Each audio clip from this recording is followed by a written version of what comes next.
All right. Good morning, everyone in Austria, and good evenings in Australia. All right. Welcome again to my lecture. So yesterday, you attend my lecture. I have presented a 2-hour lecture on the introduction of SPH to geomechanics, focusing on the fundamental concepts.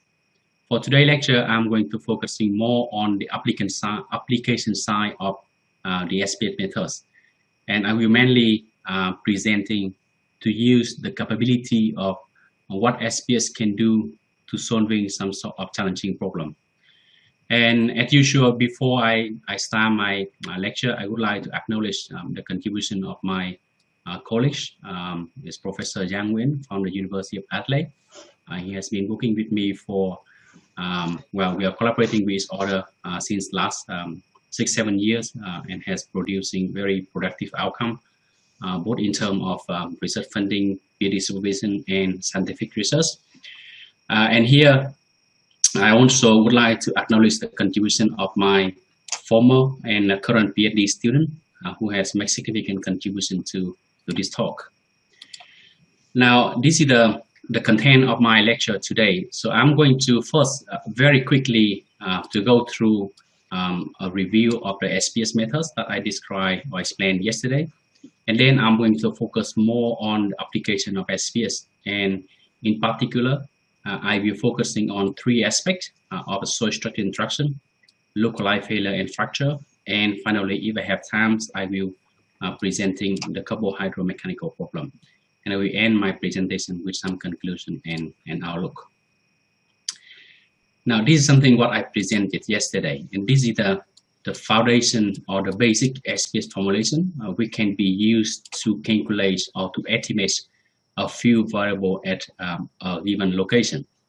What does it mean is if you want to calculate the few variable at this location represented by the function f, all you need to do is taking the sum of its value at a neighboring particle or neighboring points, multiplied with the volume of each point, weighted with a kernel function. And this is the whole idea of the SPS methods.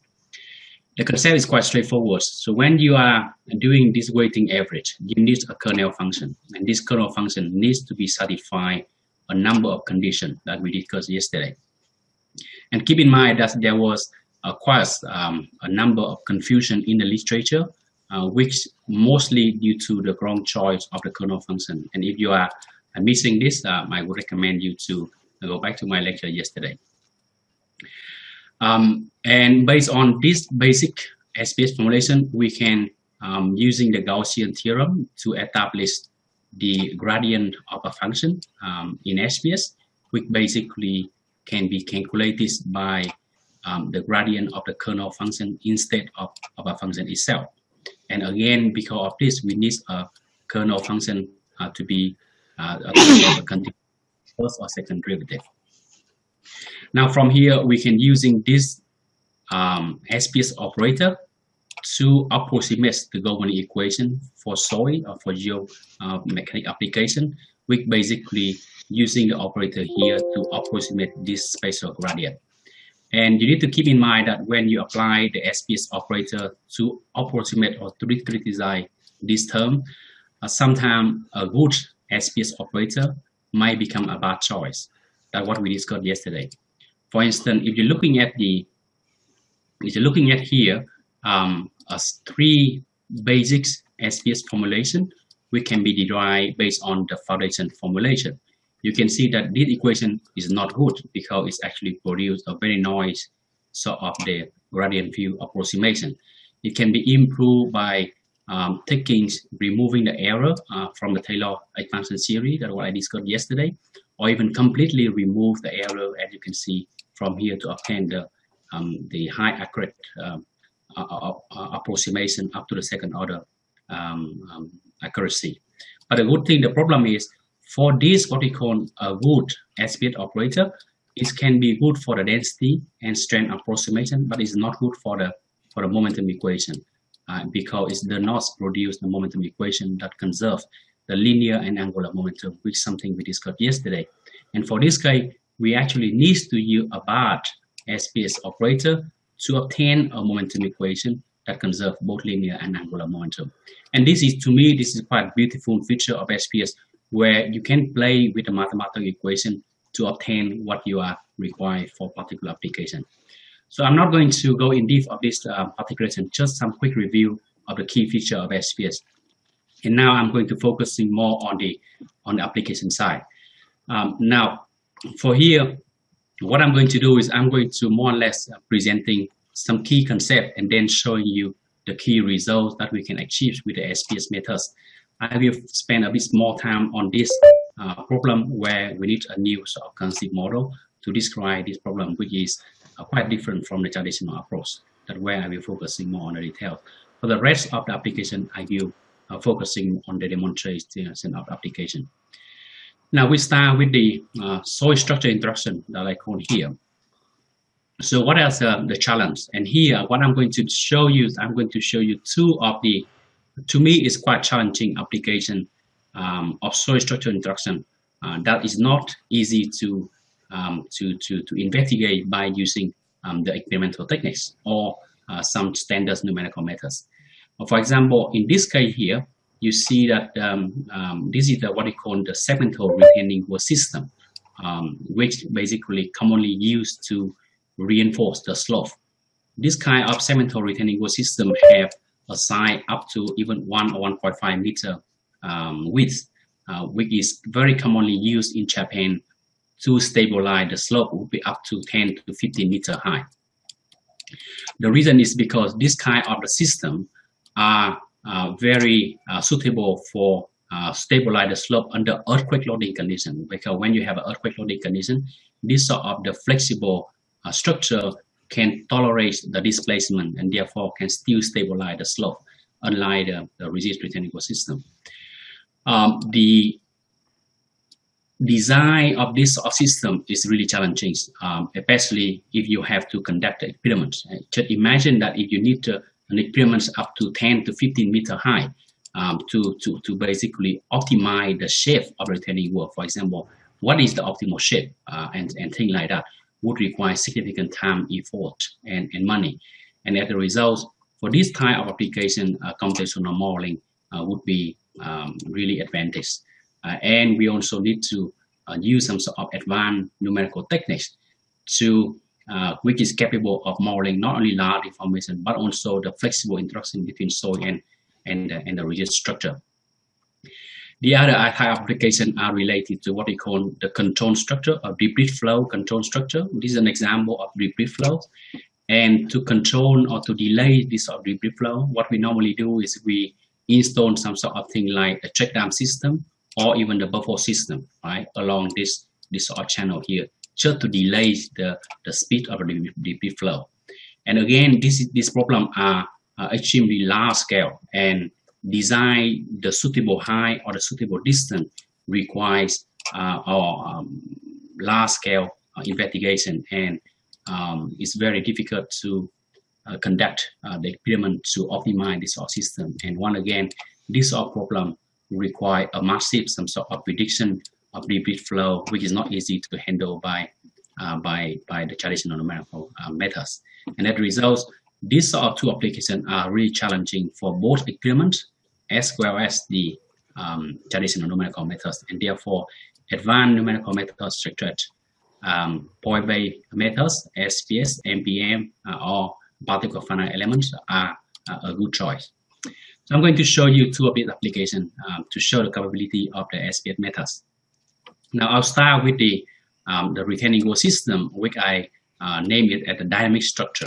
So this is an example, and this is kind of the motivation of why do we need to use this sort of segmental retaining wall system. It actually have to tolerate deformation and stabilize quite nicely the slope under earthquake loading condition. But the shape, designing the shape is very complicated, right? So how do we actually doing this? So to simulate this problem, what we need to do here is we using a very conventional governing equation, which I discussed yesterday, consisting of the mass and momentum conservation equation. And we also need a concept model, a standard concept model, to describe the soil behavior. Now, the key sort of the thing that we need to consider in this sort of application is to model the rigid body motion of this solid body, and to model how they actually interact with the soil, or how the rigid body interact with each other. This is the key consideration. Within the SPS, this sort of rigid body can be modeled using what we actually call the boundary particle, and this work was published in 2014. So in this approach, what we did was we using a set of what we call boundary particle to represent the solid body. Right? The number of boundary particle here need to be considered later. And because we are using the boundary particle, and as a result, we can actually model any complicated shape of the solid body. And then what next is we need to describe the motion of the rigid body, right? So here, for each rigid body, we have the central mass, which is we can actually using the translational motion equation and the rotational motion equation to describe the motion of the rigid body Z here, right? And in this equation here, you have V is the velocity, omega is the rotational velocity. This R is the coordinates of the center of the gravity mass, and this small r here, normal r here, is the basically coordinate of the boundary particle. So this equation is nothing but a Newton's second law, right? And once if you solve me this equation, you're getting the velocity of central mass and the rotational velocity of the central mass. You can use this velocity to update the motion of the boundary particle here, following this equation. So it's quite straightforward, right? And for soil, we can use the traditional approach. And the key idea in this application is now to formulate the interaction force. How we actually modeling the interaction force between soil and the block or rigid body, or between the rigid body. This is the key idea. And this is required because you need to using this sort of the interaction force to advance the motion of the particle or of the rigid body. So now I'm going focusing on how we actually formulating the contact model. Now, if you're looking at this is the one of the simplest way to model interaction force is to basically using what we call a spring and dashboard system. Now, if you are working with the discrete element methods, then you see that this sort of the force contact model can be well suitable to adopt it here. And basically what we're doing here is we employing this contact model to describe the interaction between soil and the particle on the rigid body. And similarly, the interaction force is also applied to describe interaction between two blocks. And here is how we model the forces acting on the block due to soil, or the force acting on soil particle due to the block. And this one is basically the first component represent the spring force, and the second component here simply represent the damping force. This is the conventional sort of the penalty force approach or DM approach. Now, what happening here is when you're representing the block, you would need a number of boundary particle. And the problem is the more boundary particle you are using, the force acting on the block will be scaled with the number of particles you are actually using to represent the block. And therefore, to accurately calculate the force acting on the blocks due to the soil, you need to normalize this force with the number of contact point per solid body. Okay, this is the key idea or sort of the key approach we need to take into consideration, or to keep in mind when we using the boundary particle here to represent a rigid body in SPH. Now, for a shear force, we are limiting the shear force following the Mohr-Coulomb friction coefficient. So this is a quite straightforward approach. Now, let's see how does it work. What we're going to do here is we're going to show you the results. So what I did here is to check this formulation, which basically the normal line of the contact force that I proposed. What we did was we consider this block, right? And then we drop the block from a certain height, and then we using an analytical solution to describe the kinematic or the motion of this block. And then we're using the same approach, SPH, to model the block, and then we compare the solution with the analytical solution. And you can see from here that this is the result without normalized with the number of contact point. And you can see that the more particle we are using to represent the rigid body, the more energy dissipation you are actually seeing from this result. Or in other words, the kinematics of the block, motion of the block change with the number of particles using to represent the block. But on the other hand, if you are normalize this contact force with the number of contact points, then you can actually obtain the converse solution like what you can see right here. And this is the test for the bouncing problem. So this test suggesting that the penalty force needs to normalize with the number of particles that are used to represent the rigid body. Now moving to the, we also, and keep in mind here that for this test, we only testing with a given what we call the coefficient of restitution, which can be used to calculate the damping coefficient here. And we are only testing here with one particular coefficient of restitution. Now we also checking the model with different coefficient of restitution, E, and you can see that again the computational model can be predict very well the theoretical solution. We're giving us the confidence that for a normal context, this formulation can be used to describe the motion of the block. So how about the shear? So we're also using this for the shear components, where we actually test again an analytical solution by again consider block and then apply the initial velocity of V naught, and then see when actually how far this block move and when they actually stop. And then we're using the same approach to model by SPH, and this is the comparison between the analytical solution and numerical simulation. We're showing that the shear force is also need to scale with the number of the contact points. This is a very important sort of consideration that we need to consider. So now, based on this, we are having a confidence to test our model again experiments. And to do this, what we did was we conduct a very simple plane strength experiment and using what we call aluminum bar material. So this aluminum bar rod is something like that. Okay, so basically to represent the 2D condition. So here we consider a number of block, and then what we did here was at the beginning we reinforced we stopped the block here by a stopper, and then we build up the soil domain here, and then we quickly remove this stopper, just let the block to slide down, and then measure the dynamic of this rectangular block. To provide to obtain the experimental data for this sort of test, we conduct the direct shear test for this soil, to obtain the friction coefficient. We also conduct this sort of basic test to obtain the friction coefficient, interface friction coefficient between the block or between the block and the soil. Right.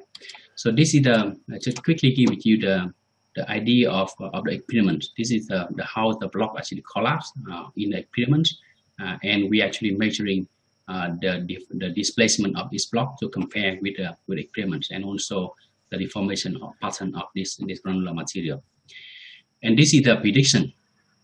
And here you have the on this here you have experimental data results, and here you have the simulation results, and you can see that the simulation can predict very well what happened in the experiments. And again, if you're looking at the kinematics of the granular flow, we were able to capture quite nice this sort of the problem using a very simple approach. And once again, keep in mind that for this case here, if you want to know how we model this granular material using SPH, then you can go back to my lecture yesterday. So we also looking at the kinematic of this. So we conduct actually a number of experiments to measure the mobility of each block. So we have block 1, 2, 3 basically named here, and we conduct a number of tests to see what is the range of displacement for each block, and then we compare this with our numerical solution, and it's fairly good agreement was achieved. Now, then actually we subsequently we're using this model to work with the industry company who basically deliver a computer model for them to design their rectangular system, but I was not allowed to present that result. But what I can show you here is quite interesting application some of the results that are not relevant to their work. This is an example of how you actually using a segmental retaining wall system to reinforce the slope, right? So here you're having a slope without any reinforcement, and on the right hand side that you see that when you're using a retaining wall block to reinforce the slope, the retaining wall block have to stabilize the slope, but only up to a certain height. If you keep increasing the height of the retaining wall block, then it actually eventually collapses. We can also using the same approach to change the shape of the retaining wall block, like this which we have done previously, and then optimize the shape of the block right here using the same approach. And this is one of the quite interesting applications that we have been successful in the past. Now, moving to the other type of application within the soil structure interaction is the control structure that I discussed earlier.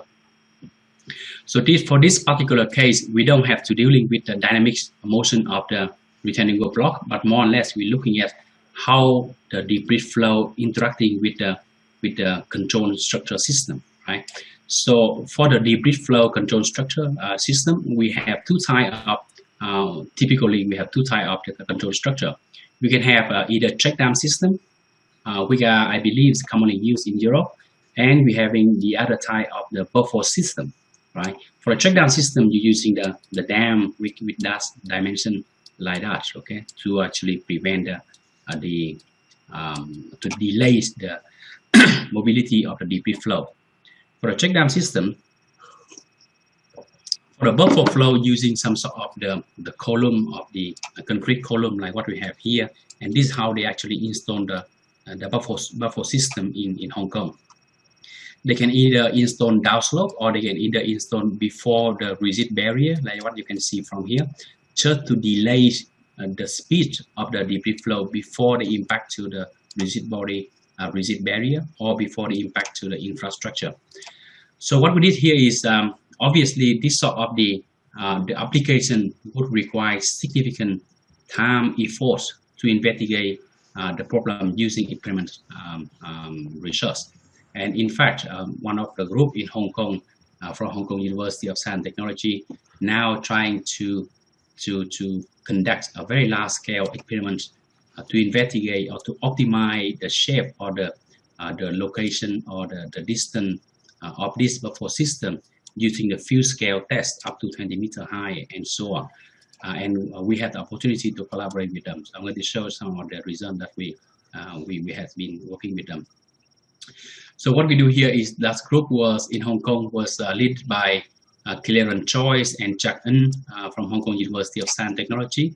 They has been extensively doing research in optimizing the buffer system. Right? This is the experimental test or data conducted at Hong Kong University of Science and Technology.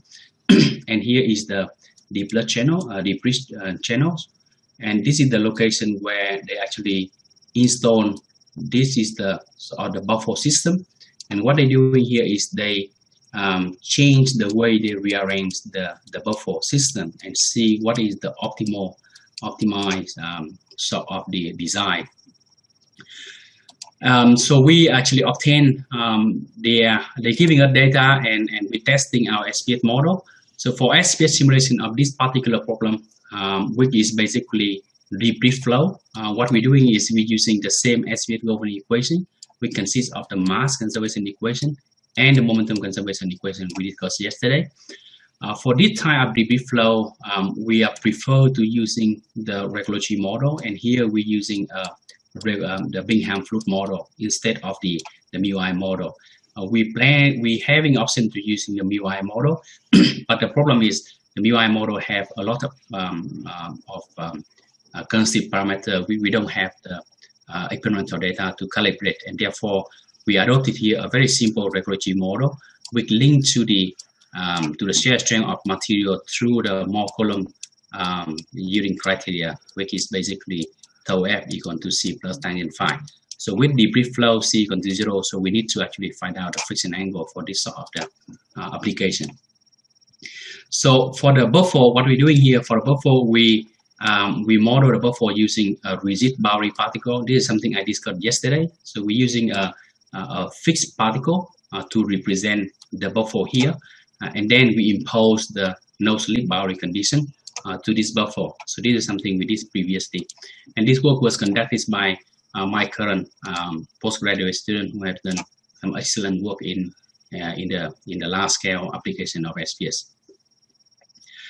Now let's see how we actually model this problem. And you can see this is an example. We try to set up the simulation to see how stable the SPS model can predict this sort of problem.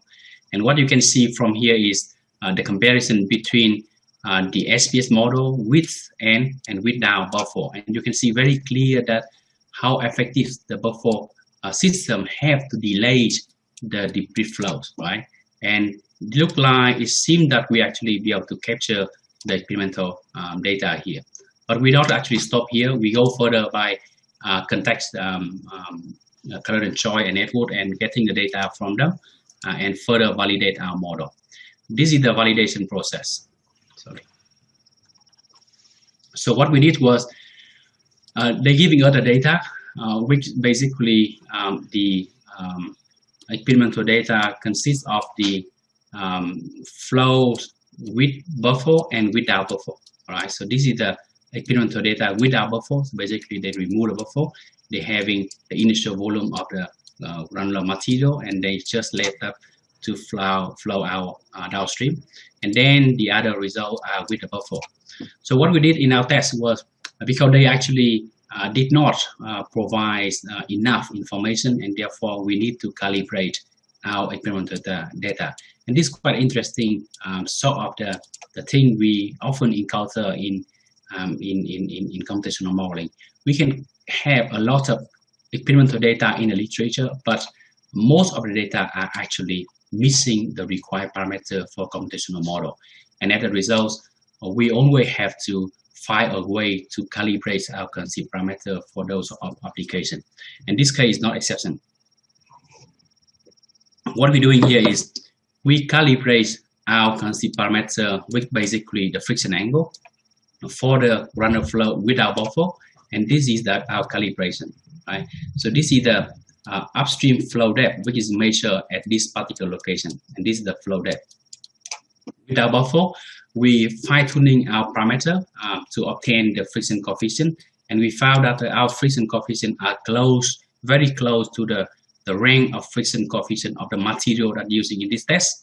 And then we're using this parameter to predict the experimental data with buffer, and we was able to capture quite close the final runout distance, which actually at this location at the downstream, and quantitatively capture the flow depth at this particular location when you have the buffer in place. And this is the kinematics of the flow we are predict in comparison with the experiment. And you can see from here, we are using as request a simple concept model, but we can still capture quite nice the result, the kinematic of the flow, like what you can see from this data. What we can do from here, perhaps, is to if you're looking at the experimental data right here, you can see that the granular material actually undergoing the gaseous stage where our concept model does not include any gaseous state. So in order to capture this sort of behavior, we need to include advanced concept model. With a concept model that requires only one parameter of the friction coefficient, we don't actually expect that much, and this is quite good results in our view. Now, what we can do here is, you can see based on this, we start looking at how we can actually using this numerical simulation to investigate the mechanism of debris flow through the buffer or through different control structure. And here we investigate 3 different control structure, where we're looking at first we having a short buffer system, and here we have a taller buffer system, and this one we have the check dam system. Right? This is the 3 different systems we are investigating. And you can see from here quite nicely that with the numerical simulation, you can actually predict precisely, you can predict what is the force acting on each buffer system. And the result makes sense here, where the force actually reaching the peak value for the first row and reduce for the subsequent row. And here we can see the impact of the different buffer system when they have different height. For example, when you're using the shorter buffer system, you experience some sort of overflow mechanism, right? But on the other hand, with the taller buffer system, you don't have this mechanism. And what is the implication of this? If you're looking at the result that we see here, you're looking at the force acting on the buffer. You can see that if you are using a short buffer system, the big force actually occur right at the impact of the flow to the buffer system. On the other hand, for the taller buffer system, the big force actually occur after the flow impacting the buffer, which makes sense because these taller systems are more effective in delaying the debris flow, and therefore the big force actually could occur subsequently when the flow actually arriving the buffer system. Now, further from this, what we can do is we can looking at for comparing to the comparison between the buffer system and the check dam system, as you can see from here, and very clear from this comparison that the check dam system appear to be more effective in terms of delaying the debris flows, right? And here, when you compare between the short and taller buffer system, the taller buffer system is actually better to delaying the debris flow compared with the shorter. The check dam system appear to be the most effective system. However, if you compare the force acting on the check dam system as compared to the force acting on the buffer system, you see that the force acting on the check dam system here is actually one order magnitude as compared to the force acting on the check dam system, meaning that even though this check dam system can actually quite effective in terms of delaying the debris flow, the design of this check dam system would require significant efforts or reinforcement to make sure the structure are stable. Okay, so this is one of the quite interesting finding. The other interesting finding that we are also looking at here is in terms of design aspect. When you are designing this sort of the control structure, what we conventionally we normally looking at the energy dissipation, but this is actually not the case when you design the control system. If you're looking at the result that we actually reported here, you can see that now this is the case where you have no control system, and which showing that the total energy dissipation is maximum for the case without any control structure. On the other hand, when you start implement a control structure, the total energy dissipation is less. So as a result, very clear that we should not using this of total energy dissipation mechanism to design or to decide which one is effective in terms of the control structure. But instead, if you're looking at different sort of the mechanism of debris flow, for example, you're looking at the kinematics energy of the flow, you see that it appears from here that the kinematics flow of the case with buffer or with check dam showing the dramatic decrease or drop of the kinematic energy after impacting with the control structure. So this seems to be an effective measure which can be used to design the control structure. Or similarly, for potential energy, with the control structure, the potential energy seems to be less degree compared to the system without control system. Alternative to this kinematic energy, we can also using some sort of what they call the flow rate measuring at some given location after the control structure. And you can see also from here that with the control structure, there is a dramatic flow rate after the structure. And obviously, either flow rate and the kinematic energy or potential energies can be used to add kind of the indicator to design the effective total energy dissipation. So this is quite interesting outcome, and this work was submitted to ACTA and Geotechnics and is still under reviews at the moment. Further from it, what we can do is this we have not actually go in depth, but this is just show you what is the capability of our model, for instance. So here the work was again done by Edward, he have using our parallel computing course to set up this simulation to simulate the bridge flow through the multiple structure.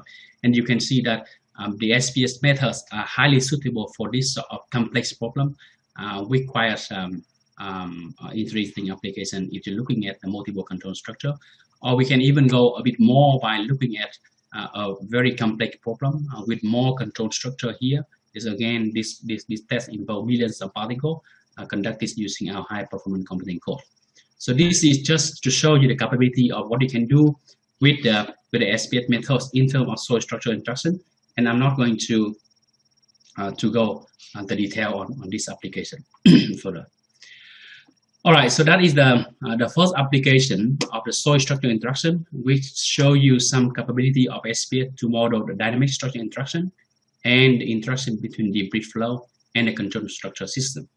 Now I'm going to move to on the localized failure and fracturing problem. This is one of the complex problems that I believe not easy to handle, both in terms of the traditional numerical methods and the particle point methods. So what is the challenge in dealing with this problem?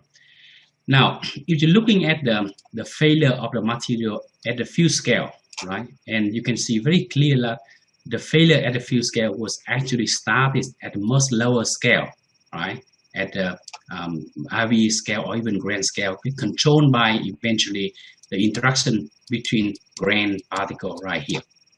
And very clear that if you want, it's all due to the significant difference in the scale, right? Micrometer to hundred of meter here.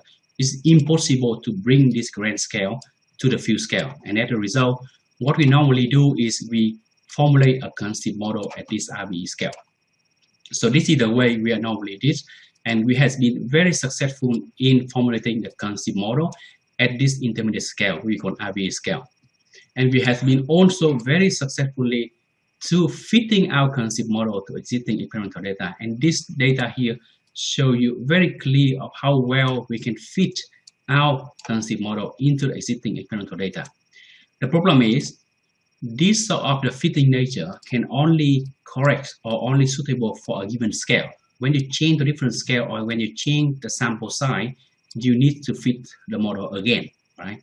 And this raises a question, how you actually going to using this concept model in a field scale where you could have a significant large RVE, which is totally different from what you calibrate from the experiment. And what is the basically the key cause or the main reason causing this difference, or why do we having this sort of problem? Why do we having the issue that when you're changing the size of the RVE, you get different behavior? And I believe that the reason that we cannot capture this sort of mechanism was because we're missing some of the key components.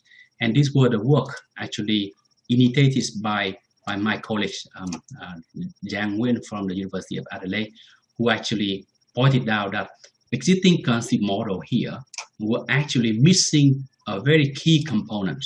And as a result, they are unable to capture the concept response when you change the different scale. What happening here is, if you're looking at the RVE, this is a very typical triaxial test, and you can see that in the triaxial test, when you're loading the specimen, at some point you would see this localization band occur within the soil specimen, right? And because of this localization band, what you can see is that the material within this RVE, the material actually separate into the material inside the localization band and the material outside the localization band, which is this area. And very clear that you can see that the material inside this localization zone will undergo successive deformation compared to the material inside, we can either undergo unloading or smaller deformation, right? And very clear that all of the existing concept model here are missing this key sort of scale, which we call mesoscale, right? And as a result, they have failed to capture the site-dependent behavior. And for this, if we really want to bring our existing concept model to the field scale application, we need a new concept framework that take into account this what we call mesoscale. All right. So how we doing that? I'm going to show you this concept shortly. In addition to this, if you're looking at the problem that we are dealing with, for example, if you want to simulate this slope, right, at a field scale, and obviously it can be meters or 1,000 meters and so on. In terms of computational model, in the continuum framework, what we normally do is first we need to make some assumption or idealization, right, using the continuum methods. For example, here we idealize this slope at a homogeneous slope like what we have here, right? And then we're using a suitable numerical methods. For example, we're using the SPH methods to discretize the computational domains, right? And here we can using sort of the SPH particle to discretize this domain. And keep in mind that this SPH is continuum methods. Each of the particle here will carry a certain volume and a few variables associated with this volume, right? Now, what next is, if you're looking at the problem here, you see that we're actually having the failure, right? The localized failure or slope failure. So you want to predict this problem, you need to simulate the failure as well. And very clear that this failure here is actually occur at a much lower scale, right? So basically, if you're looking at an RVE at this particular location or along the shear band, you're actually seeing this sort of behavior. And this sort of behavior is actually at a very small scale, right? At a millimeter scale or at a laboratory scale. The problem is if you want to capture this sort of the localization band, then you would need to have a very fine mesh, or the resolution here need to be sufficiently small, smaller than the mesh size of this guy in order to correctly capture this localization band. That's obviously impossible when we move into the field scale, right? So very clear that in the field scale, there's too much detail. We can't capture everything.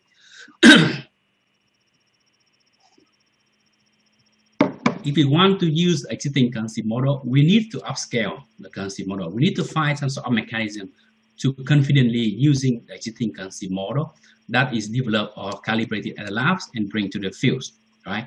And also we need a sufficiently small mesh, much smaller than this size of the band, in order to correctly capture the failure bands in the model.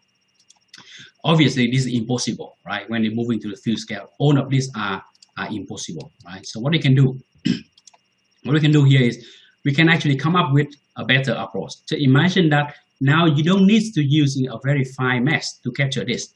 Now you can actually define some sort of the concept model or RVE which carry this band, right? Or which feature this band behavior, right? If that is the case, then you don't actually need to use a very fine mesh to capture this localization band, because this RVE itself already capturing this mechanism, right?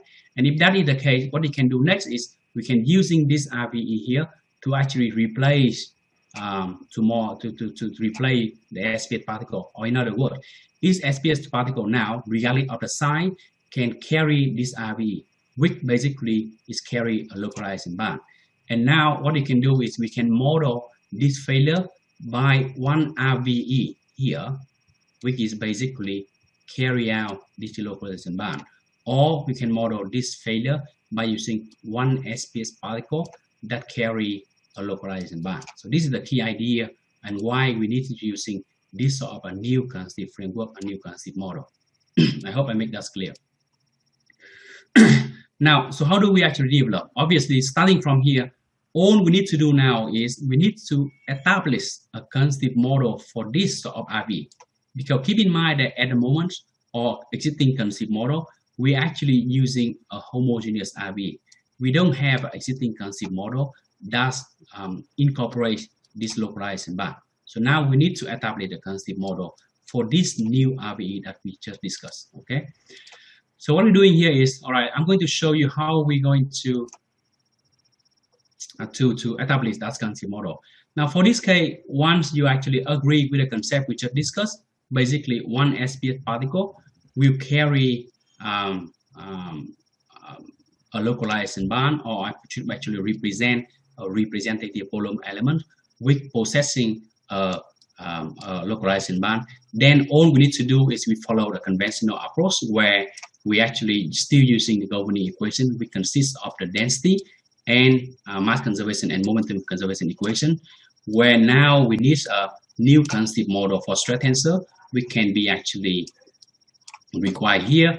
Now we're going to establish a concept model for this particular RVE system. Okay, so this is the framework, and this sort of concept was originally proposed by my colleague, Professor Nguyen from University of Adelaide, in early 2012 and 14, and then secondly we have worked together to expanding this concept for more advanced and sort of the localized failure. So the key idea is here.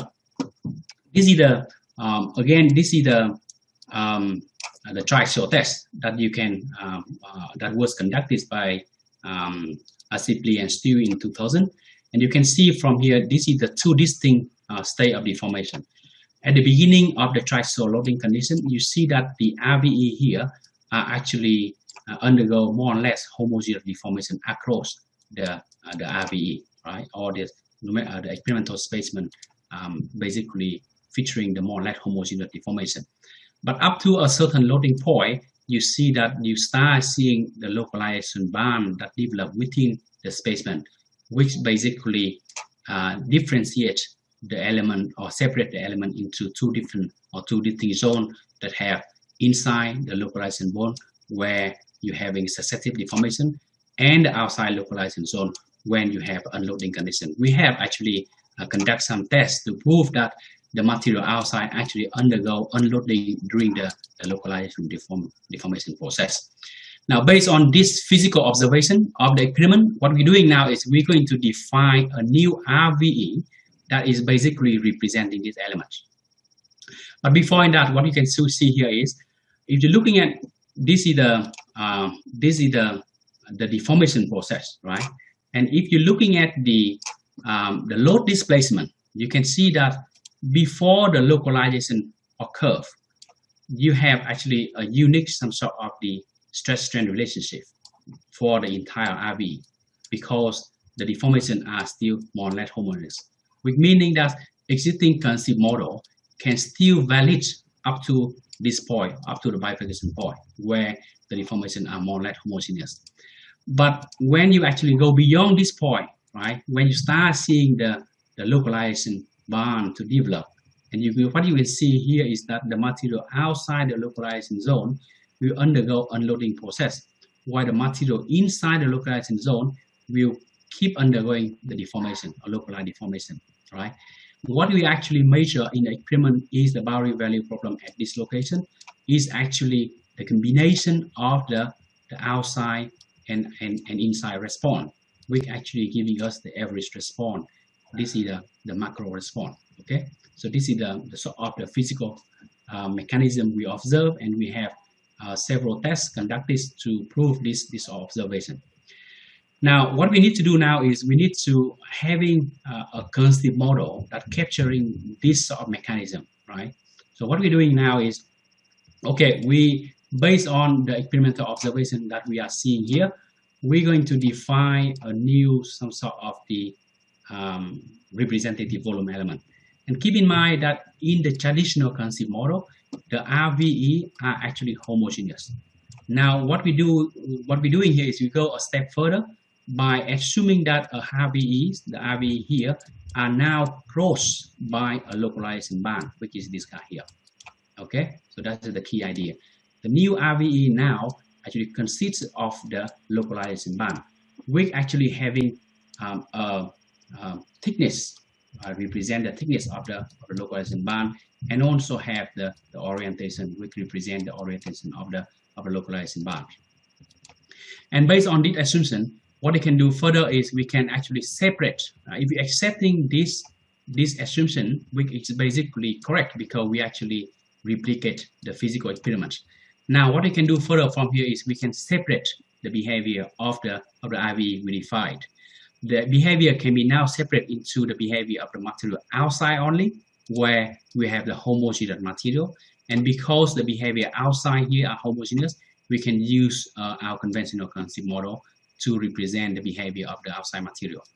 And for the inside material, we can also separate the behavior of the inside material, and also the inside material here can be assumed to be homogeneous, and as a result, we can represent it by using a conventional concept model, right?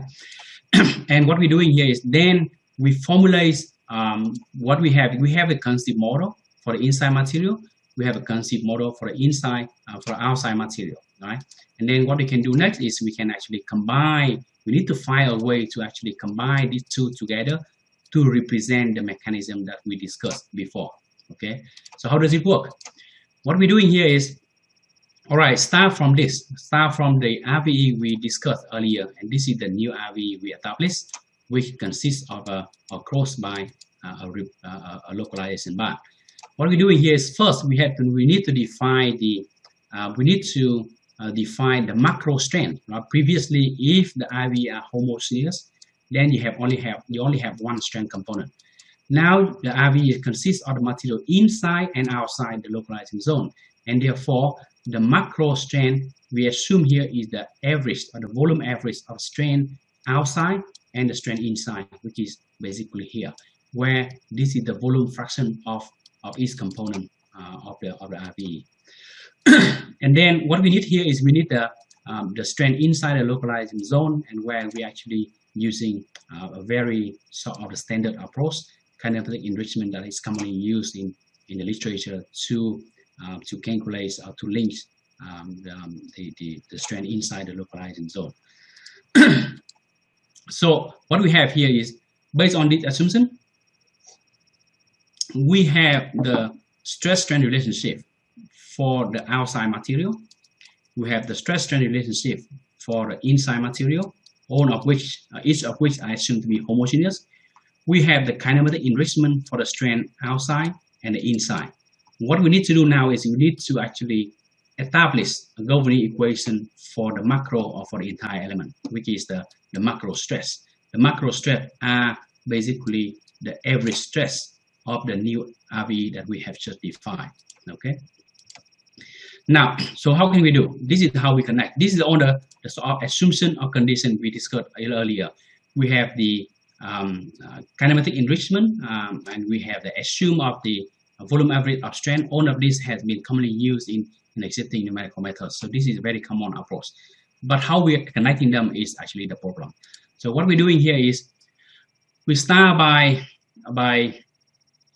if we're having the RVE, right, we're having the material inside and material outside, what we can do here is we can impose the human dead condition, which basically telling you that the work carried by the entire RVE needs to be balanced with the work carried by the material inside, outside, and then for the material outside, the localizing zone, we have the its own concept model following the traditional concept model. For a material inside the localizing zone, we're also using either same or different concept model following the traditional approach.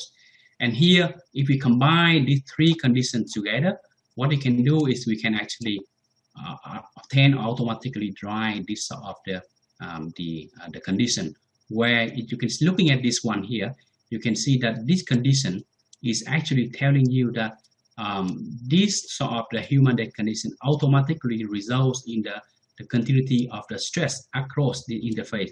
This because this is the stress inside outside the localizing zone multiplied with the normal vector, giving you the stress at this, giving you the traction at this location, and the stress inside multiplied with the normal vector, giving you the traction inside, and this equals 0, meaning that the condition is automatically satisfied.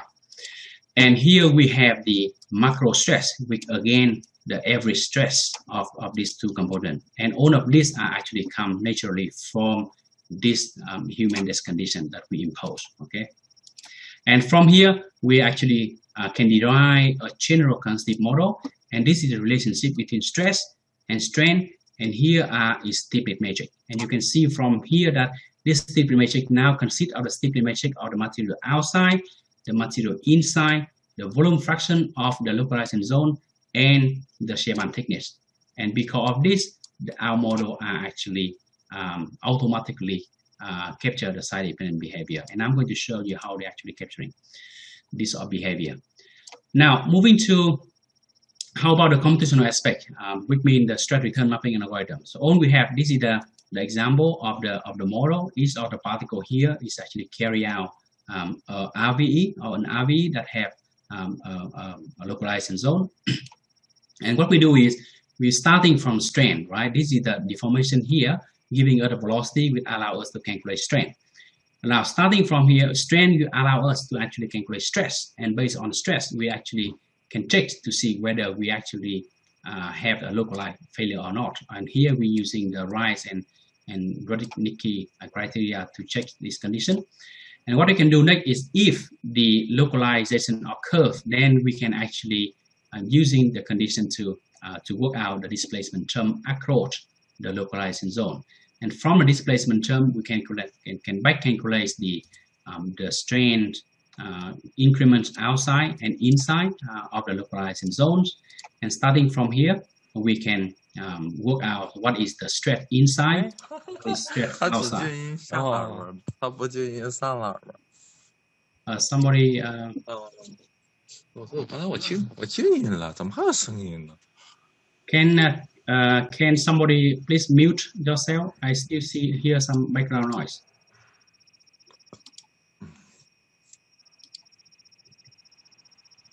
Okay, now I continue here.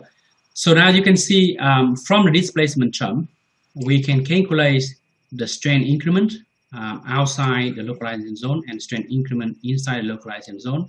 And this allows us to calculate the stress increment for outside the localized zone and the stress increment inside the localized zone.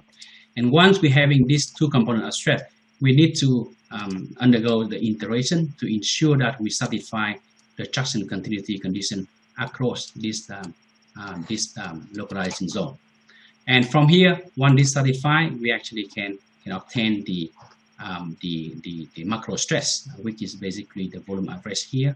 We obtain from the human condition the average between the outside and inside stress, which we worked out from the earlier iteration. And this is the procedure. Now let's see how the model works. Okay. Now to test the capability of the model, what we're doing here is we conduct the test at the concept level or at the material points, and we assume the material outside are basically elastic behavior, and the material inside the localized zone following the elastics and then plastic softening with the Wolman-Says new criteria that we discussed here. And then we load the elements, right? We load the element, and this is the result that you can obtain. And you can see here is the macro stress-strain relationship. And you can see that before, and when you actually changing the thickness of the localized band, our concept model scale with this localization zone, which is correct, because the smaller sort of the shear band thickness, the less energy dissipation you would have, and therefore you have the more brittle material behavior. On the other hand, if the shear band thickness actually saturates the specimen, you will see that our concept model actually return to the classical concept model with featuring no localized zone. And this is quite a nice feature which automatically converts to the traditional concept model. And if you're looking at the material behave outside the localized zone, you can see now that our formulation actually represent what we are intended. For instance, here, when you're loading the material, they start by undergo elastic deformation, and then upon this point, they actually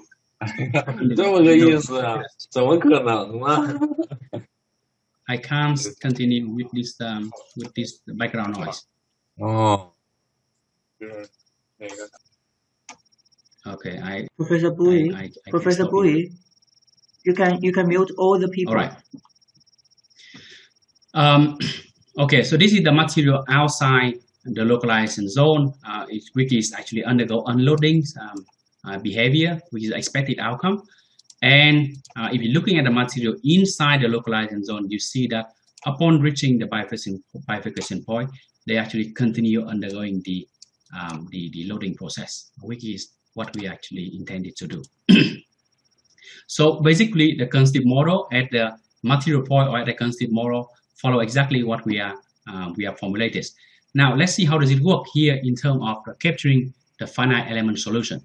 So what we're doing here is we're using the finite element methods to simulate the strand localization for 3 different some sort of specimen size, right? This is the very high tone specimen size, and this is shorter, and this is even shorter, right?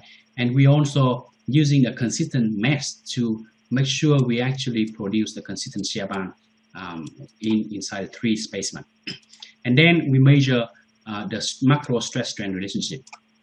And very clear at this point, before the localization occurs, you obtain a consistent stress-strain relationship, which is correct, right? But as soon as you actually having the localization band develop, the response of the material scale with a different size, right? This is the expected outcome in the finite element solution. Now, if you simulate this problem here, you need to use a very small mesh in FEM in order to capture this shear band thickness. And this would take several hours to actually complete this simulation, right? So this is the FEM result. So what we're doing now is we're actually using this numerical simulation as experimental data and to provide information for our concept model. So what we do is we're measuring the shear band thickness in the obtained from FEM solution, which is given here, and then we also add an input for a concept model, which is the thickness, and we also taking the length scale of the elements to actually fitting for a concept model, and we actually using a concept model trying to predict this behavior here. Okay, so what you can see here is this is our prediction at the constitutive level. This is the prediction at the concept level, and you can see very clear that we actually, with our new concept modeling approach, just take us a few minutes to actually capturing the entire localization process that occurs in the finite element methods for several hours. What does that mean from this? This means that now, if you want to capture the localization zone, you don't need actually to use a very fine mesh to simulate this band development. Well, what we can do is we can use our concept model, which processing the localization band and using this for the full scale application as the key idea. Okay, this actually have to avoid the requirement of a very fine mesh in the full scale application. All right, so that is the application. And here actually, the other advantage of this concept model is its capability to actually produce mesh independent solutions. For example, in this case here, what we did is we actually using our concept model to simulate the shear band development in the 3 different simulations with different mesh resolution, right? We have the coarse mesh, medium, and fine mesh. This is the FEM simulation, right? And this is the result that we actually predicted. First, we start with the load displacement relationship. And you can see here, if you are using the concept model without this localization band, then you actually seeing that your concept model scale with the mesh resolution, which is incorrect, right? But on the other hand, if you are using the concept model that we developed here, our concept model actually produce consistent result regardless of the mesh elements, right? So this is the key feature of the model. And then if you're looking at the shear band development, you see that this is the result predicted by the traditional or conditional classical approach without the localization band embedded in the RVE. And you can see that you're actually having a different shear band orientation and different thickness, right? But on the other hand, if you're using our concept model here, we obtain very consistent shear band orientation and the shear band thickness, right? The problem here, keep in mind what we have here, we actually having this difference in thickness was actually due to the visualization effect, or is caused by the plot where we actually represent the localization band on the entire elements, meaning that when you actually increase the element size, then the shear band look thicker, but actually not, right, in reality. So we still work out how to actually improve the way to present this sort of localization band. In our result, if we plot this data correctly, we should get exactly the same shear band thickness for every simulation. So what I want to mean here is these are different here are mainly due to the visualization effect or the plotting, the effect of the plotting result. Okay, so this is a couple of the demonstration showing you that double scale approach or the concept model that processing the localized environment is essential for the field scale application, because using this concept model, when you go to field scale, you don't need to use a very fine mesh to capture the localized band. This concept model itself already possesses this localized band mechanism, and therefore we can use very coarse mesh for the field scale application, and also the concept model can be scaled from the lab to the field. Okay. Now, what I'm going to do next is I'm going to show you some of the application of this concept that we have achieved, not on the sort of the localized deformation of soil, but more on the fracture problem. Okay, so what we're doing here is when we're moving to the fracture problem, what we can do is we can use exactly the same process. Now we're having a continuum sort of the domain, we're having some sort of fracture or cracking line here, and if you want to model this sort of the problem by SPH, you can using a particle with different resolution, and you can use the same concept of the concept model, but now instead of having polygon previously is the localization band, now each of RVE here can actually carry the fracture process zone, and by using this concept, now the SPH methods, which the SPH method can be used to model fracture problem if we are assuming that each SPH particle carry its own fracture plane and orientation, like what we discussed here. Okay, so how does it work here? What we're doing here is for this fracturing problem, what we can do is we can actually simplify our two-scale concept modeling approach. This is the generic double scale concept model with a finite thickness. When it's moving to the fracture problem, this finite thickness can be approach 0, right? And by using this, by imposing this condition, we actually obtain a very simple concept model, like what you can see from here. This is the relationship between the stress and the strain or displacement term across the fracture process zone here. And the concept model now are actually featuring the size of the RVE or the size of the SPH particle, right? So we no longer require this sort of the segment thickness for fracturing problem. Okay, so what we need to do here is this concept model requires a displacement term, and the displacement term actually can be calculated from this sort of the equation, which means that we are required a cohesive fracture model, right? Which is a very conventional cohesive fracture model. Cohesive fracture model is a kind of the model that links the relationship between the traction across the fracture process zone with the displacement term across the fracture process zone. So here we can formulate the cohesive model for the normal direction and for the shear direction. Okay, with either using the linear, some sort of the softening process or nonlinear softening process, and we can use some sort of the mixed mode, some sort of the use criterion to add a criterion for to triggering the fracture in this sort of the fracture process zone. So the good thing is that for this sort of fracturing problem, some sort of existing cohesive fracture model can be implemented in this framework that we presented previously. This framework here are basically readily to accommodate any existing cohesive fracture model. And if you are interested in cohesive fracture model, you can refer to some of the work that we are developed previously for the discrete element method, and it has been implemented in SPH to model fracturing problem. So I'm not going to this detail, but I'm going to show you some sort of application to demonstrate the capability of this approach within the SPH methods.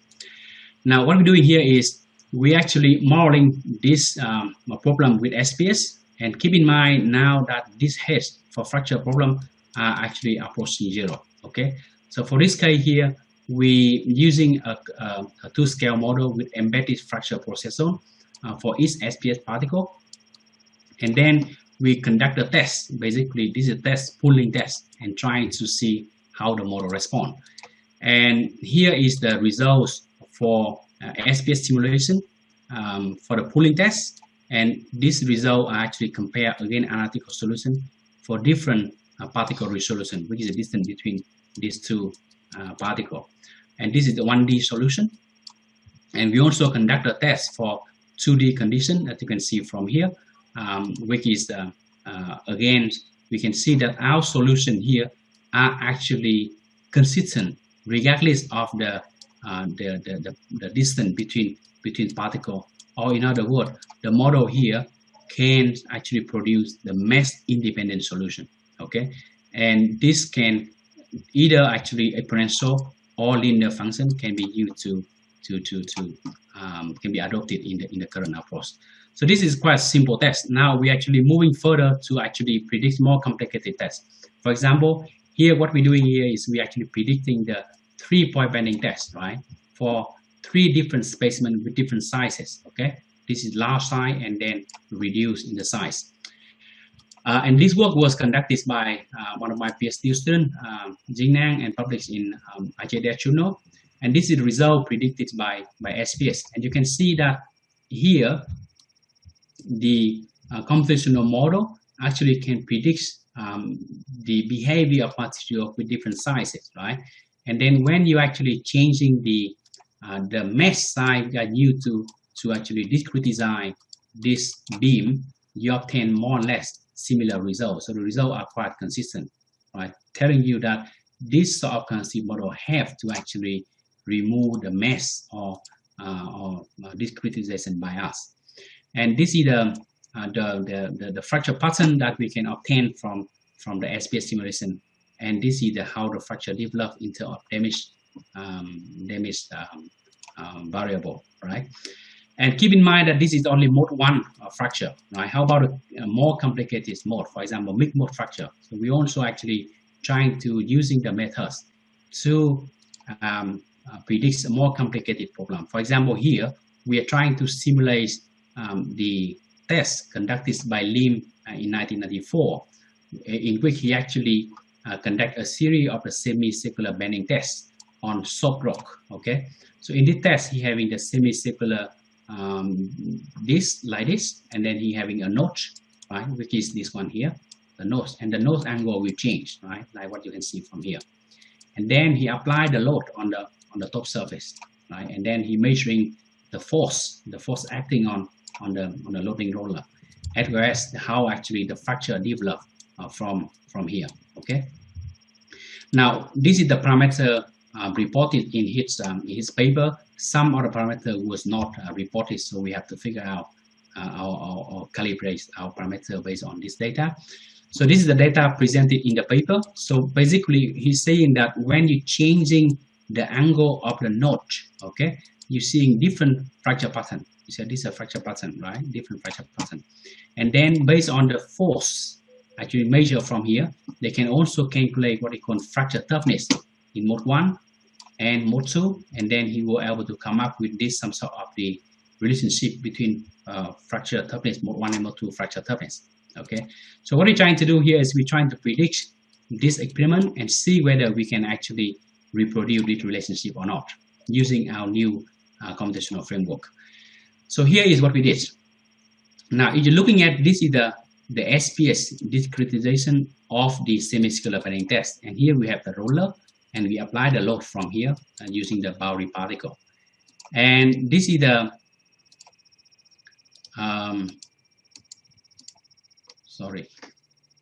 this is the fracture process, right? You can see that when you're changing the node angle, you can see that the model can predict very well how actually fracture develop inside the specimen. And this is the progress which was plotted in terms of the damage variable. 0 mean non-damage and 1 mean fully damaged. And you can see that the fracture process, the progression of fracture process can be nicely captured by this approach here. And when we actually compare our computational solution with experiments, you can see that this is the experimental results for mode 1 fracture and then mixed mode. And you can see that our solution actually fitting very well with the experimental data, as you can see from here. And not only the fracture pattern, but also the load displacement, the force acting on the top surface here can also well captured by the SPH methods. We're falling within the range of the experimental reported data. And our numerical result is also reproduce the relationship between the fracture toughness, showing that this approach is quite robust. And the good thing of this one is all we need to do here is we need to changing the cohesive model for different type of material. Here we're looking at a soft rock, but you can just try changing the cohesive model to get different type of the material. We also actually testing the model for more complicated problem, and in this case we're actually looking at the Brazilian ring test of rock sample. So what we're trying to do here is we actually having the Brazilian ring with different diameter, with different inside diameter here, changing from a small to large, right? And then we actually compress the Brazilian test from the top surface, and then we compare our data with the experiments. And again, this work was conducted by Nguyen, my former PhD student. And you can see here that we can more or less capture very well this complex fracture pattern developed in the experiment, right? Very, very nicely capture consistently how the fracture developed. And in terms of load displacement, we can also capture the peak load that actually obtained from the experiments. We're showing that our model having a very good capability of capturing fracture problem. Okay, so that is what I have presented so far is the static problem, right? Static problem. But how about dynamic problem? You know that for rock problem or for rock, dynamic are very important because most of rock material are strongly dependent on loading rate. For example, if you're looking at this experimental data here, you see very clear that the dynamics strain of the rock are strongly dependent on the strain loading rate or the loading rate, right? So how we actually using the SPH model to capture dynamic behavior. So what we can do from here is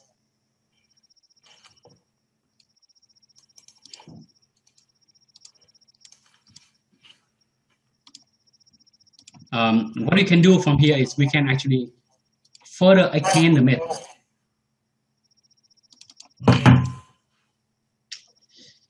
I need to give me a few minutes. I need to mute this student just to make sure. Or maybe Chongpeng, can you help to mute him? Hello, Professor Bui. I'm not the host. I cannot do that. But I can. I think you have a setting that to mute all of them. And the people who are in this lecture, can you please switch off the audio? Somebody have to unmute the background noise, please.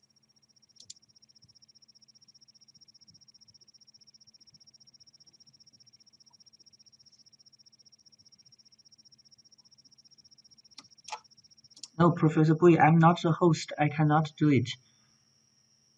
Yeah, I think I can do that, but somebody actually, I was not able to mute them because I don't know who is that. I was not able to mute them actually. I need to find who is actually.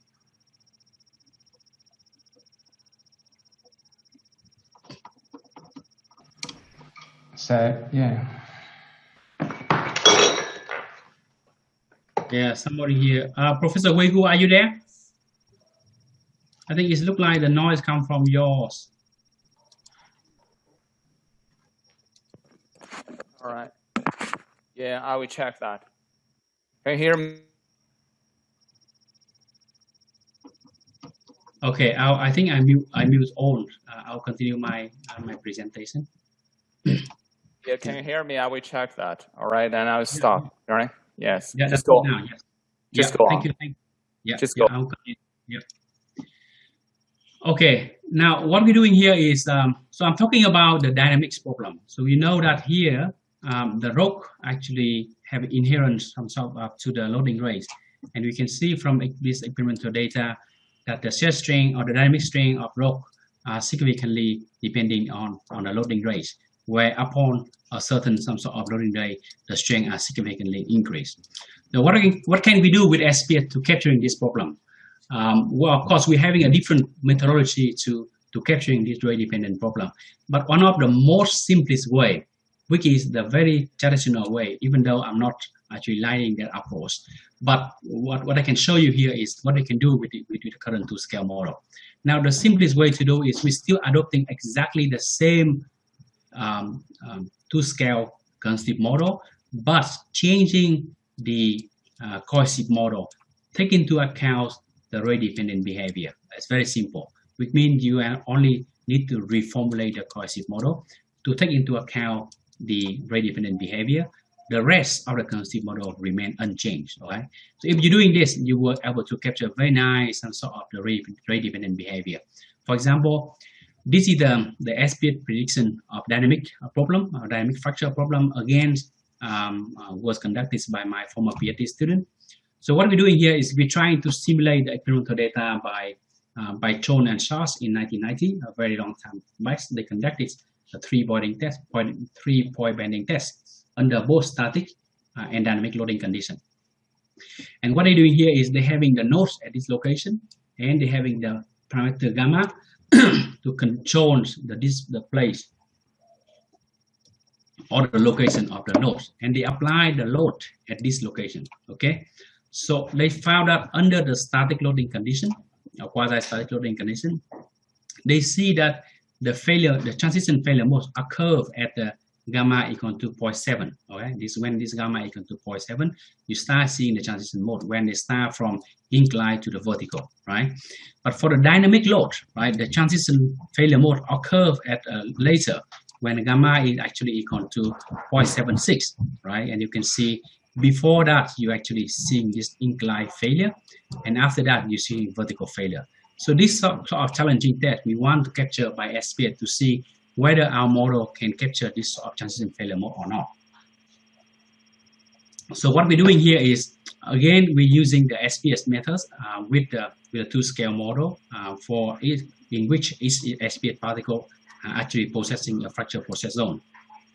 And we was able to obtain a quite consistent result in terms of mass dependent that I presented before, so I'm not going to present it here. So what I see here is for static loading, we was able to obtain relatively good agreement with the experiments, and we was able to capture exactly the results of when the failure mode transition occurred. So in our simulation, when the gamma equal to 0.7, we're actually seeing the transition from inclined to vertical failure mode. Okay, this is the result that you can see from simulation. And this is how actually fracture developed in the model. With gamma equal to 0.5, you see the inclined fracture, and with gamma equal to 0.7, you see the vertical fracture. And this is static, right? This is static loading. Now let's move into to the dynamic load. So when we actually move into dynamic load, where we apply the loading rate of 0.5, so of the strain rate, and you can see very clear that when actually gamma less than 0.76, we consistently obtain the inclined failure mode in our simulation. And when gamma actually reaching 0.76, we start obtaining the vertical failure mode, and this is quite interesting results. So this is interdynamic failure. We can also actually, and this is how the fracture develops in the specimen under dynamic loading condition.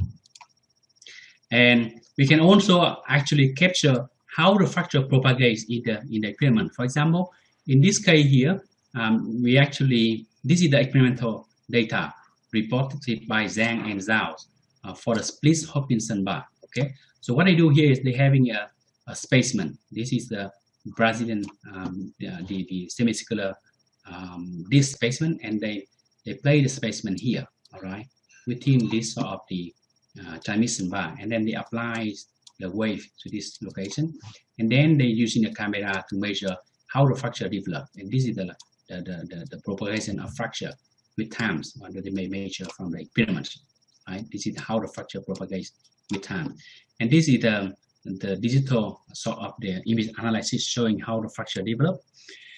And this is a very challenging test because we need to actually capture the propagation of fracture with time. So let's see how we actually capturing this problem. So we actually replicated this simulation in a SPH. And this is the SPH setup condition, and we apply the loading on the top surface, right? And this is the experimental data, and you can see, you may not be able to see clear, but this is the propagation of fracture, right? This is the propagation of fracture in the experiment, somewhere here, right? And this is our SPH prediction. And you can see that here, if you actually looking at the result, we was able to capture quite nice the result, except that we actually delay a little bit compared to the experiments. And this may be, we need to investigate this a little bit more, but the experimental data are also very sensitive when you're looking at microseconds. So this delay actually basically nothing. But if you actually ignore this delay, you can see that our model can perfectly capture this sort of the development of the practice observed in experiments, right? And here is the measurement of the fracture thickness as compared to dynamic fracture thickness, and our model was able to capture very well this sort of the problem. And you can see now that this very challenging problem can be nicely captured by SPH with a very simple cohesive fracture model embedded in our two-scale framework. Okay, so this is the key idea. And then the last application of the fracture is another very complicated problem where we are trying to model soil cracking problem, and this is another very challenging application. So here what we did was, first we actually trying to simulate the direct set test on the clay soil specimen. This is a clay soil, right? And this test was conducted in our lab. And then we compare our solution with the experimental data, and you can see very nice here that when you're actually changing the mesh resolution, you obtain very consistent result, right? This is not easy to obtain this sort of a consistent result using the traditional approach, all right? So this is the first test, which actually quite straightforward because you're only dealing with the fracture along this plane. Now, based on this, we further expanding our model to simulate a more complicated test. For example, in this case here, we try to simulate the shrinkage induced fracture, right? So this was conducted by one of my former PhD student, Nguyen, and it was published in Computer and Geotechnics. In this case, we actually impose the shrinkage strain, volumetric strain to the soil specimen, and see how the fracture density actually change with different thickness of the soil specimen. This thickness here changed, and obviously when you increase the thickness, the density of fracture or crack actually reduced as compared to when you have the thin specimen. And we was able to qualitatively capture this sort of the variation or the reduction of the fracture density when you increase the thickness. And most importantly, to me, is perhaps one of the most challenging problem is to looking at the mesh independent problem for this application. So what we're doing here is, for the same simulation, what's going to happen if you're actually changing the mesh resolution? So you can see from here that we're having 4 different mesh resolution, and we obtain very more or less consistent some sort of the fracture pattern in the experiments, right? In the simulation, which is not easy for standard numerical methods, right? So this is actually another some sort of the advanced feature of the two-scale consistent model. And finally, we further expanding the methods to model another complicated fracture problem, which actually involves the multiple fracture network. And this is again the experimental data conducted using the circular disc. And here, from left to right, is the increase in the thickness of the soil specimen. And you can see that when you have the thin clay soil, you have more fracture, right? But when you have the thick sort of the layer, you have less fracture.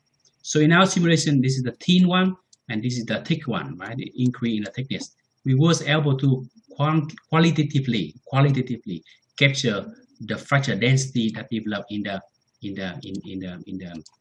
specimen.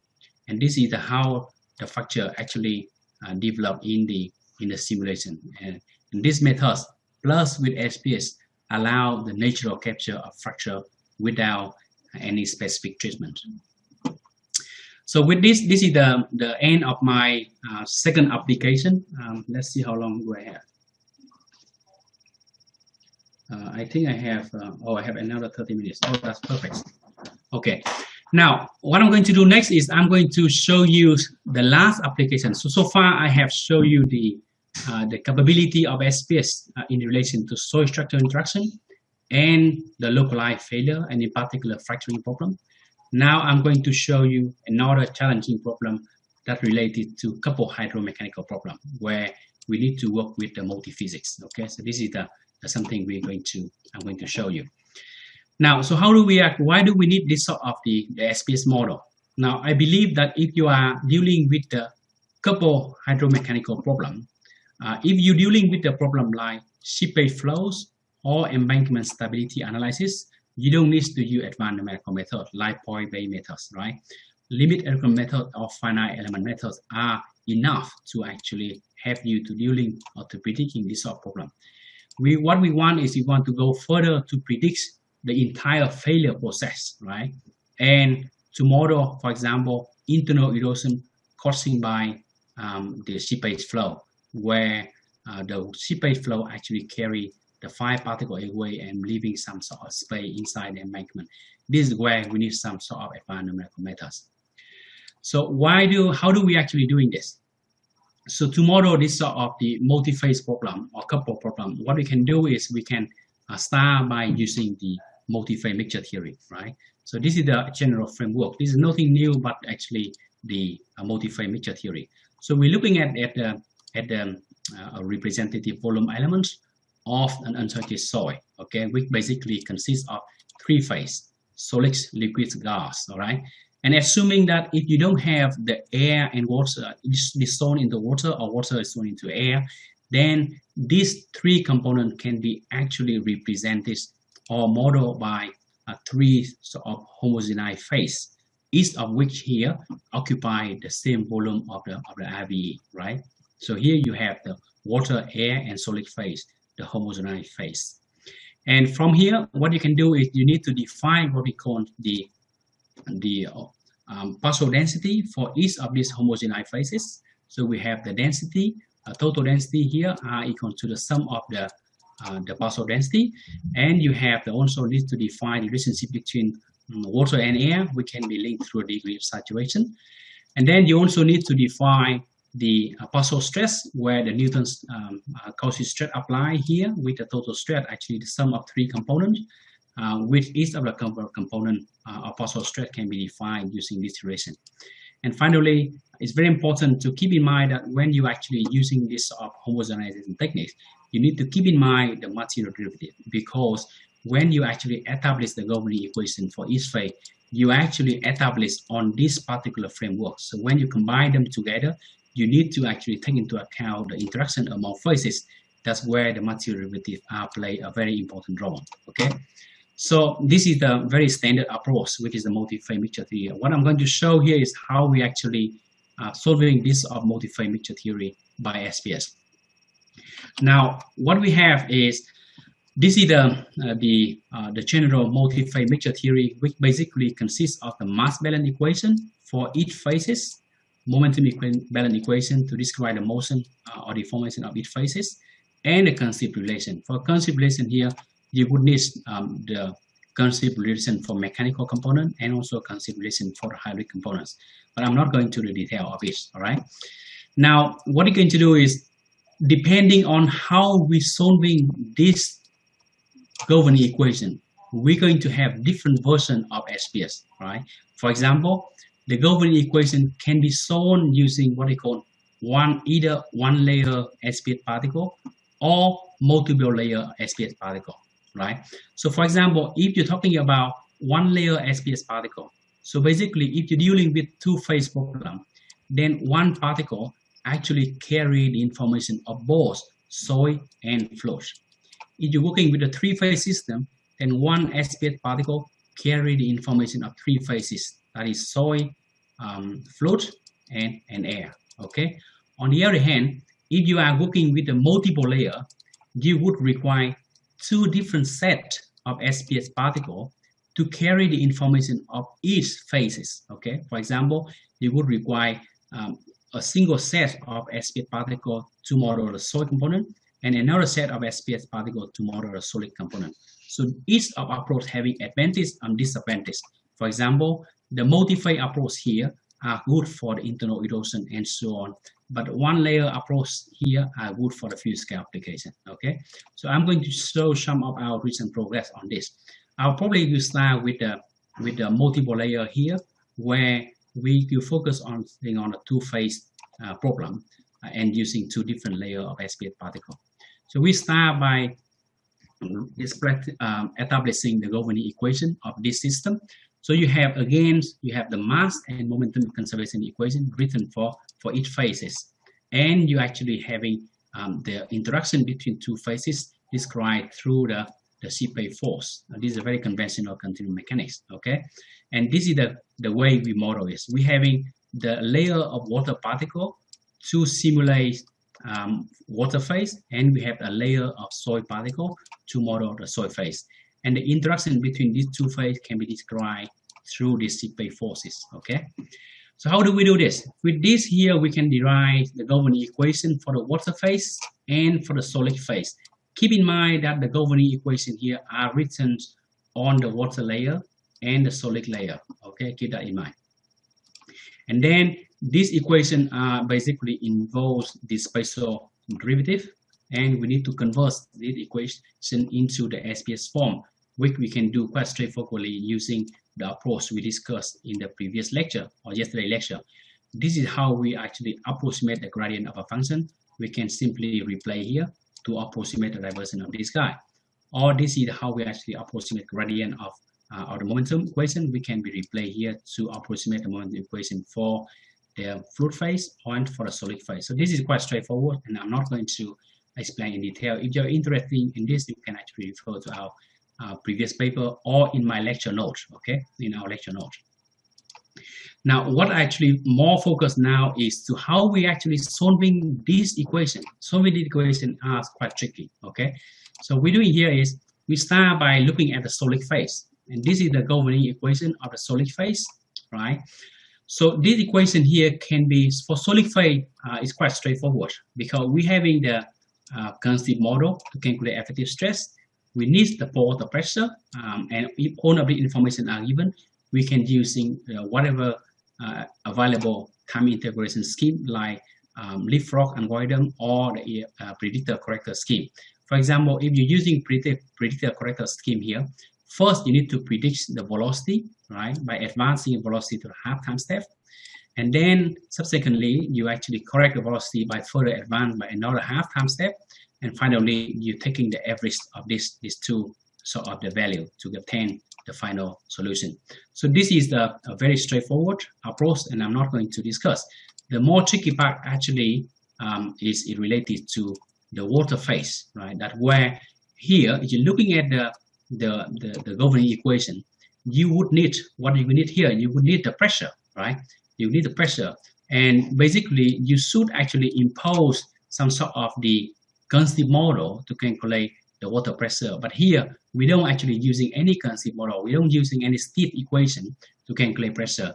But instead, we're going to work out the pressure through the time integration process. So what we're doing here is to integrate this equation. What we're doing here is we're going to use again the two-step predictor corrector scheme. So we start with the predictor. This is the governing equation that we have. And because we don't have the pore water pressure, so that's why we ignore the pore water pressure for now. So we advance the velocity here only based on the gravitational force and the SPH force. And this actually giving us this guy here. So this is the temporary velocity advanced based on the SPH force and the gravitational force. And from the temporal velocity, we can calculate the density, which is this equation, and advance the temporal displacement. Okay. Now, what happening here is in this time integration, we ignore the pore water pressure. Now we need to correct this to include the pore water pressure. Now this can be done by further including the pore water pressure in the correction step. And the problem is we don't have this pore water pressure, right? So if we don't have the pore water pressure, then how we calculate the pore water pressure? To calculate the pore water pressure here, what we can do is we can replace this equation here back to the continuity equation, and then we impose the condition of the change in the density r equal to 0. This will giving us what we call the pressure portion equation. This is a new equation to actually calculate pressure, and this very well known pressure portion equation. This equation here are actually having a source of the density change and also have the coupling effects here. We take into account the deformation of the solid phase. Okay, that's a quite nice feature. Now, starting from here, solving this equation is another challenge, right? Because this equation requires some sort of implicit sort of time integration scheme to solve this equation. So how do we do that? Now, if you go further from here, this equation, this pressure portion equation, actually involves the second order derivative, right? Second order derivative that needs to be discretized in SPH, right? So in my lecture notes, I actually show you in detail how we can obtain the second order derivative. And if you're using that approach, you can straightforwardly obtain this equation. Right? So this equation can be obtained by using the second order derivative SPH operator. And if you're looking at this equation here, if you want to solve this equation, obviously you need some sort of the linear equation, sort of AP, because the pressure here are on at the present times, right? And this equation, if you actually written this equation for a system, let's say 1,000 particles, then you would need a matrix of 1,000 times 1,000, right? Which is heavily require heavy computational cost. So we actually don't like this implicit scheme. We don't want to using any implicit scheme, or we don't want to solving the linear system equation. What we're doing here is quite simple. What we're doing here is we assume that within one time step, the pressure of the particle I are not changed that much, particle J is not changed that much, right? And if this is the case, we can actually assume that Pj at t plus 1 actually equal to the Pj. And from here, we can rearrange the equation to obtain this explicit solution, right? So this equation here can be obtained explicitly without solving the linear system equation. This is a quite nice feature. And I'm going to show that this explicit scheme produces the consistent result compared to the most advanced delta SPH scheme, and at the same time, it's actually 4 times faster than the conventional delta SPH scheme.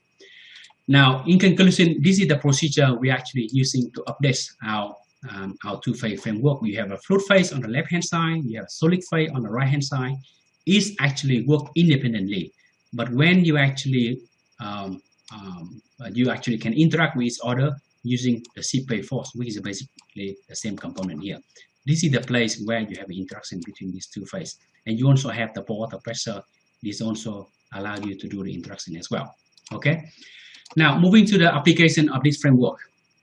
This is the results of the SPH simulation of dam break problem. So this is you have an initial some sort of the embankment like this, and then you have the gauge here, and immediately you remove the gauge, and you see how actually the embankment and the water dam is collapsed.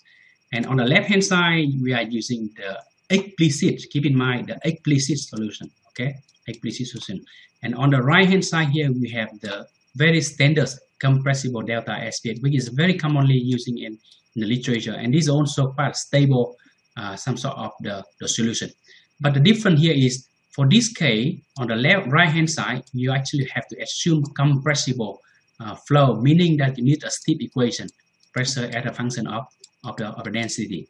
But on the right-hand side here, we don't need a steep equation, and our flow are actually incompressible.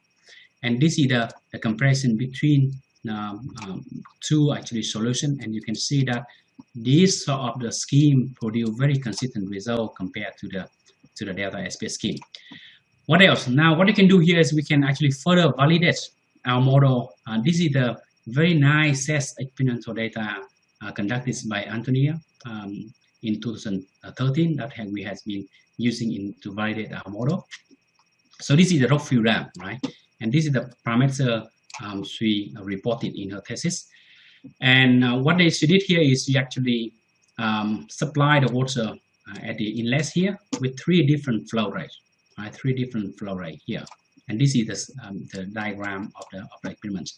Water pressure as well as the freeze line for this when the water passing through the embankment. Okay, so what we did here is we actually using the same sort of information reported in our thesis, and then we reproduce this model using the SPH, and this is the solution that we predicted. And you can see here that the solution using the explicit incompressible SPH scheme was able to remain very stable, right? Very stable with a very long some sort of physical running times. We was able to simulate the flow up to even 400 seconds, which is not easy for the standard delta SPH scheme. We were able to predict quite nice this sort of experimental data, right? This is the pressure head measuring at this particular location in the experiments, and our model was able to capture fairly well this experimental data. We can also subsequently we're using this model to actually predict the embankment failure, and this was the work, the experimental data I conducted during my PhD thesis. So what I did here was I conducted an embankment using the sandy material like this, and then I actually supply the water on the upstream and let the water flow through the embankment, and then at some point the internal erosion process occurs and it's causing the collapse of the entire embankment. And here we actually using the same model setup here to represent the simulation. I'm going to show this animation again, and you can see this is the slip surface obtained from experiments. And in our model here, we was able to capture the overall some sort of the failure surface in the experiments, and the seepage flow passing through the embankment are very stable, as you can see from here. Now, if you're working on SPH, looking at how particles actually distribute, you can see that our solutions are very, very stable. Unlike if you're looking at some older solution, the particles tend to clump to each other, all right? And this is the direct comparison between experiment and simulation, as well as the process of how the failure actually occurred. We was able to capture qualitatively how the fracture, how the failure surface developed. However, we was not be able to capture this sort of the discontinuous surface, and this is mainly because we are actually using the double layer framework where unsearched soil was not taken into consideration. Now, what I'm going to do next is I'm going to show you very quick some sort of how we actually improve this solution, and this is going to the 3-phase SPH framework. And this has been a very recent research achievement in our group, and here are a couple of PhD students who are actually working on this framework. So different from the previous framework, for the 3-phase SPH framework here, we're actually using one SPH particle like this, one SPH particle, but carry the information of 3 phases, and then we're solving the 3 phase on a single SPH particle. Okay, this is the key idea. And I'm not going to go through the detail of this computational procedure, but I'm going to show you some results which just to demonstrate the capability of the methods.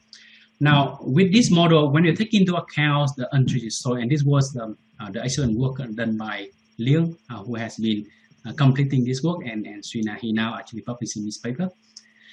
And this is the results of the one-dimensional transition unsaturated seepage flow, right? So he actually using the one-dimensional soil column, and he actually either actually subject to the infiltration or drying process, and he was able to capture the result which are very much capturing the analytical solution, exactly similar to what we observed in the analytical solution. And this is 1D, and he will also be able to capture the 2D solution. For example, like this case, this is the comparison between the SPH simulation for 2D condition. This is quite a challenging problem, and here are a couple of the solution by different methods, and this is the SPH solution. And he was also be able to capture the solution with a very random some sort of the particle discretization. All right. Now, for this is the all of these are actually compare again some sort of the analytical solution or finite element solution. So what he did further is he actually verify his model against the experimental data. And what we did here is we took the SPH flow experiments conducted by Kitamura in 2004. And this is experimental setup. And what he did was actually he supplied the water, and then he set up a number of sensors inside the slope, right? And then he actually measuring how the pore water pressure changed as the SPH flow progressed, right, through the slope. And he actually present this list of parameters here. And this parameter allow us to basically calibrate our soil water characteristic curve. Okay, so this is the key idea. And this is his actually validation. This is his validation. And you can see, let me see. You can see that he was able to capture quite nice the experimental data, like what you can see in this particular case, different actually, let me see. So you can see here, this result is actually represent the data at this location. So you have the pore water pressure at 3 locations here, and he was able to quantitatively capture even when actually the water accumulation at this location. For the sensor 10 to 6 to 8, which is this location, he was also be able to nicely capture this sort of the behavior. But for this sensor here, these 5 sensors at this location, somehow our solutions are actually faster than the reported experiments, and we are still figuring out what's going on at the moment, either because of our boundary condition or because of the parameter we are using in the model.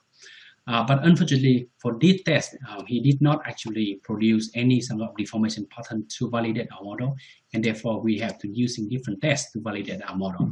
And this is another kind of very nice set of experimental data conducted by Sako in 2011, where he actually produced the rainfalls induced shallow slope failure. So basically, this is the geometry of the slope, and he actually in the test he actually applied the rainfall condition on the slope surface here, and then he actually setting up the 3D laser scanner to actually measuring the failure pattern before and after collapse. Okay, this is quite nice. So I set up. Let me see. This is the experimental data. You see, this is how actually the slope collapse process. And this one here are the laser scanner that he reported in his paper. So this problem actually involves the couple deformation, right? Couple deformation. So to predict this sort of problem, first we need to actually validate our model for a couple deformation. So actually what we did here is, all right, before we doing that, this is just the summary of the experimental data. This is the 3D laser scanner. This is the failure pattern that we can figure out from the 3D laser scanner. And here is how we actually calibrate our surface characteristic based on the given information. And now we actually predict first, we need to calibrate, or we need to develop a model to capture the couple deformation problem. And here we actually, Nguyen actually validate his model against the 1D consolidation, Tezeki consolidation solution. And you can see that he was able to nicely capture the Tezeki consolidation theory, okay? And now he actually using his model to first predict the pore water pressure. And this is how we actually predict the pore water pressure. Again, given a limited information reported in this paper, keep in mind that most of the experimental modeler normally forget to giving us a data for simulation, and as a result, some of the data we have to figure out by yourself. But given this limited information, we was able to nicely capture how the pore water pressure developed, even though the numerical simulations seem to be quite delayed compared to the experiments. But the more interesting part here is when we compare again the collapse, right? This is the failure pattern actually obtained in the experiment. And this is how actually they monitor the collapse when it's actually happening. And we were able to capture very nice the time where the collapse occurs. And this is the overall failure mechanism which actually can predict from the test, right? So we are actually publishing this result very soon. So this is the result showing you how the water level at these 3 particular locations changed in the simulation. You see this is the water front, and up to here the water actually build up accumulation, and this is a comparison between experiment and the simulation.